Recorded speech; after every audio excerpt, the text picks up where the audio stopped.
than just if we just kind of put up a blank backdrop and filmed it there.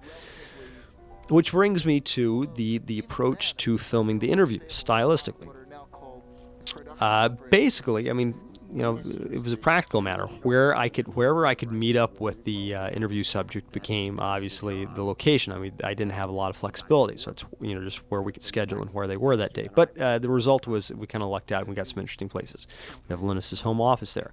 Richard Stallman's interview was shot at the Coffee Net in San Francisco, which was located south of Market, which was kind of a hangout for Linux enthusiasts in San Francisco in the late 90s. Sadly enough, I think it has since lost its lease and moved on, like a lot of the companies and institutions here depicted in the film. But it was a neat space. I love that purple wall outside the building that said Coffee Net as you saw Richard Stallman walk in. And it allowed me to kind of have some fun framing the shot here. Because I think one of the things, it's the documentary. It involves a lot of footage of the interview subjects telling their stories. So consequently, there's not a lot of flashy visuals constantly cutting to, partly because there are not, in my opinion, a lot of visuals that naturally come out of the subject matter. Every time I do an interview with someone, I would ask them, what are the visual things about this movement? What are the visual things about GNU, or what are the visual things about Linux? And the list is pretty short. You get a lot of similar responses. And I think just about every one of them is in the film. But one of the fun things about shooting in a wide aspect ratio like this, shooting 2:3:5:1, is you don't just watch the person, you see the overall environment. So, here I tried to set it up as if you're sitting across the table from Richard Stallman. And it's not just you're looking at his face, but you're kind of seeing the context in which he's sitting. And I think, in a sense, it's a way of kind of creating an almost you're there like experience, because you naturally, when you look at something, you see things on the periphery, you kind of see the whole environment, and I think that makes for a more lifelike viewing experience almost. The other thing I realized in making the film was that these guys, Linus and Richard and Bruce Perens and Eric Raymond, they're distinct guys. I mean, they have real, vibrant personalities. They look distinct, and they really became my visuals. I mean, you get, because we decided to let the camera hold on them so you could really study them, you get to kind of see their facial tics, their personality. It's not just simply about the information coming out of their mouth. It's about their approach, their presentation, how they feel about it, and what they're saying. And you see, Linus is kind of cool and detached. He doesn't want to be too bothered by it. Stallman's very passionate because he's got a kind of a message he's trying to communicate.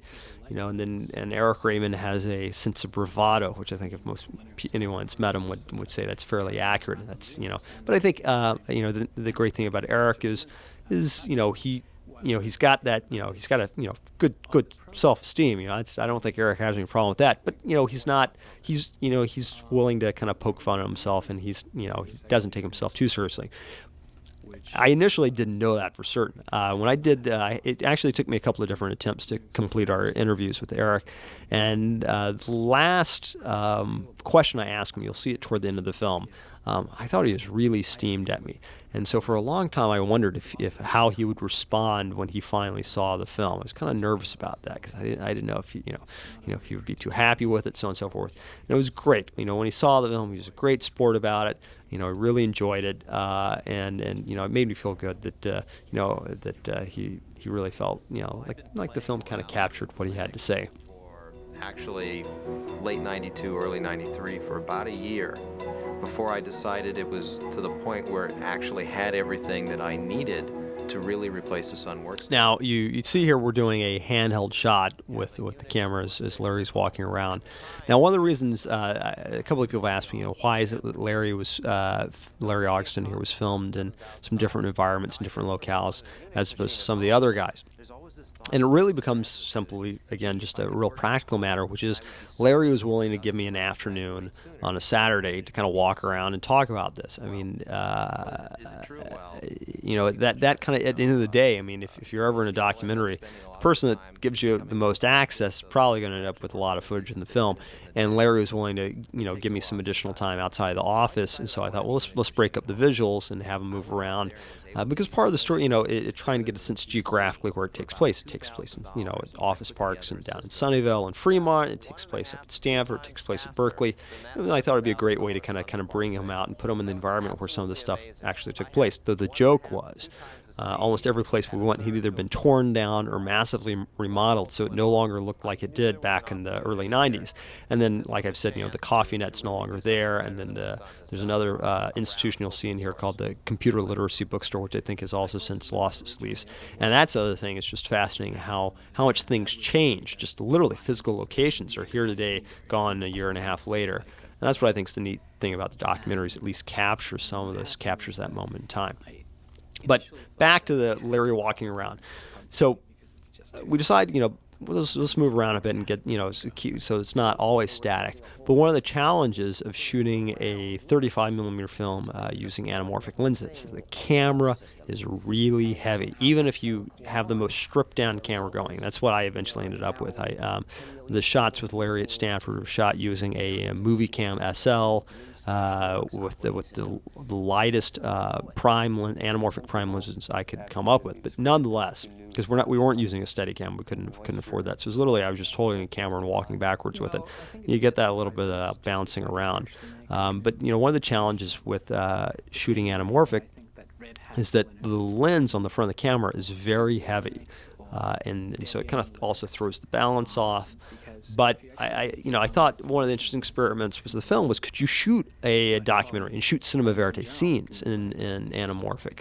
And because there are a lot of things when people talk about shooting anamorphic films, they're concerned about the lighting issues. They're concerned about the depth of field, which if you know anything about photography, it's kind of how much is in focus, and also how much light you need to get a proper image. And we were shooting this film in a fairly rough and tumble fashion compared to, say, a big Hollywood film. I mean, the crew was really just myself and one camera assistant from Los Angeles and a fantastic location sound recordist from Marin County. And that was only on the days where we were interviewing people. A lot of the time when it was just capturing footage, just images with no sound, a lot of times it was just me. Okay, this is probably my favorite shot in the whole film. I just loved dolling in through this canyon of servers and the twinkling of the little blue lights. I don't know what it is, but I really liked it. But to get that, we kind of had to tweak a couple of things in the process of shooting it. We didn't have a proper camera dolly. We literally just had the camera mounted on what's called a hi-hat, which is a short little, about 8-inch foot high little stand that you mount the camera on. We put it on a little push cart, and put some sandbags to kind of weight it down so it wouldn't bounce around. But even still, it bounced around a fair bit. So to kind of get that kind of swooping motion that you have there, and we shot it at 36 frames per second, which is kind of as a form of slow motion. And then to get the twinkling lights, one of my favorite lenses one of my favorite sets of lenses throughout the film were the Tadeo anamorphic lenses from the late 50s, early 60s. They were fairly lightweight, fairly fast, but because they're older lenses, they're not quite as sharp as modern lenses such as Hawk lenses or Aeroscope lenses or the Panavision lenses. But for this, it was perfect. And consequently, because the coating was on the lenses, they would flare the little blue lights just a little bit, and the result, was a lot of fun. And obviously, this is one of the kind of the key visuals in the whole film, which is Linux. Or the Apache software, as this segment talks about, it's where it's really had its success is not, well, obviously it's not on the desktop in someone's office or at home. It's beyond that. It's on the server where everyone kind of comes into to log on to an intranet internally or onto a website on the internet or an application service provider. This is what actually that was a server farm built for NetLedger, which was an accounting application service provider. But it gives but it basically, that's the key. It helped build that infrastructure that really helped make your computer on the desk so much more than whatever was just the few programs you had on your hard drive. Now, this segment of Apache to choose Linux over Microsoft's Windows. it was key to kind of give a sense of, well, why is it that Linux managed to move from being, again, what was essentially a hobby project to actually being something that people wanted to use. And because I mean, think of Windows. I mean, it's not just Windows that people use on computer. It's all the applications that are built around it. Most people, probably they don't have, they couldn't care less necessarily about Windows XP or Windows, or Windows 98 or whatever. But they need to use Microsoft Office, or they need to use this program or that program, or they like to play this video game, and they have to use it because it's all built around that operating system. Well, Apache was that kind of killer app, that application that gave you motivation to actually try a different operating system, because it had both, it was free and it had the flexibility and the efficiency, and also then it had the side benefit that you could use it on an operating system that didn't cost you any money. And if you're building a server farm with hundreds of servers, obviously that cost really adds up. Now, Red Hat here, at the time I'm recording this audio commentary in October of 2002, Red Hat really is the survivor company out of the whole early Linux boom. And I would have loved to have gotten Bob Young and Mark Ewing in the film, but they were busy at the time that I was doing the documentary. The company had kind of gone public, and they were kind of were in the big leagues now, and obviously I was a small fry. But Donnie Barnes had this great story about kind of, that I think really captured, again, the kind of the entrepreneurial spirit of these guys starting up their companies, which was no longer starting your company in your garage, it was starting your company in your apartment. Same thing happened with VA Linux and a couple of other companies. And that sense of trying to make this whole thing work and trying to conserve your resources and trying to really hold off on running the office space.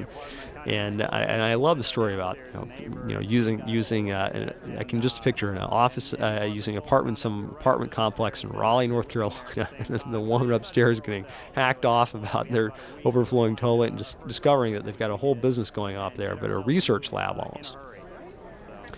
Now, these little interstitials of information are courtesy of Forbes magazine, and I'm not quite clear how they calculated those numbers, but I'll go with them on that.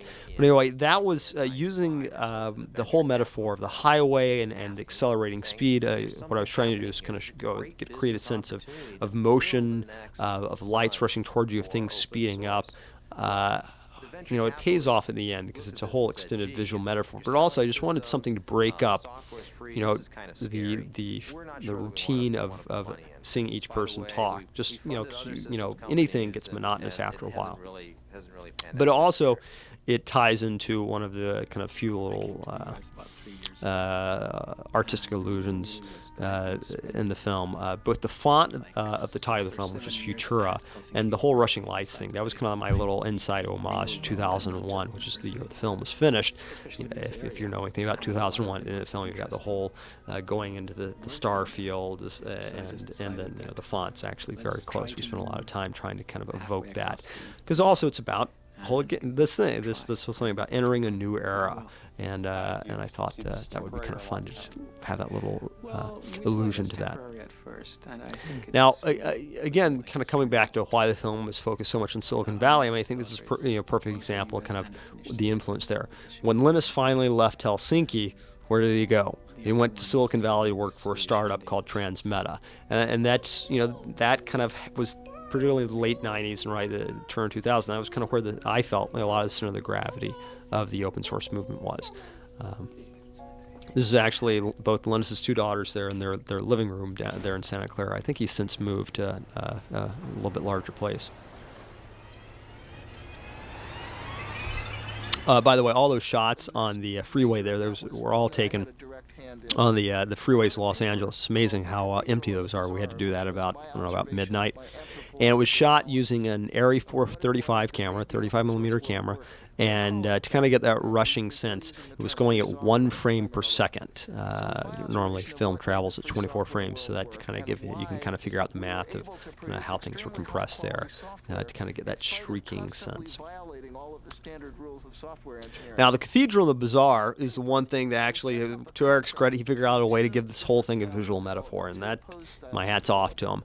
And I think what's important about that is also Eric, having a visual metaphor and something totally unrelated to software development gave people outside of the movement a way to kind of intellectually grasp what was going on, which is critical because, like I said, a lot of these concepts are kind of counterintuitive, particularly if you're trying to explain them in a business sense.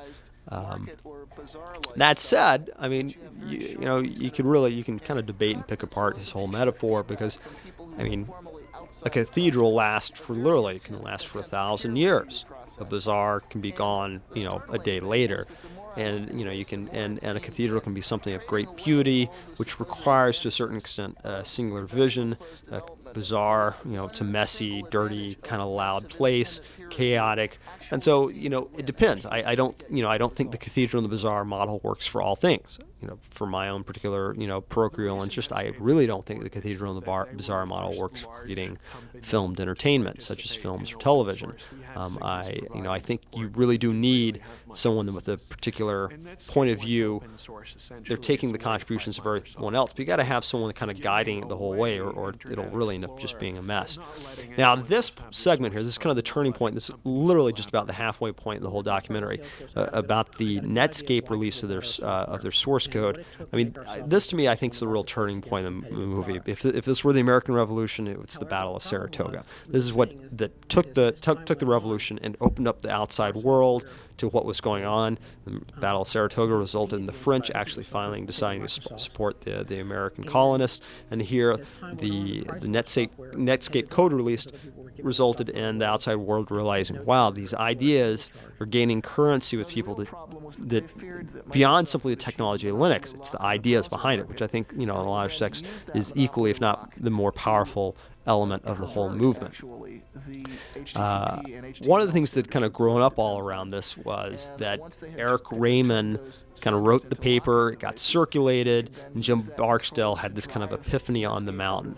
Well, that become kind of the myth, and I wanted to make sure, well, is that accurate? And one of the things I was looking to do, I was able to track down Frank Hecker. Originally, I tried to get Jamie Zawinski and a couple other people, Mark Andreessen from Netscape, to kind of really, they were some of the key decision makers.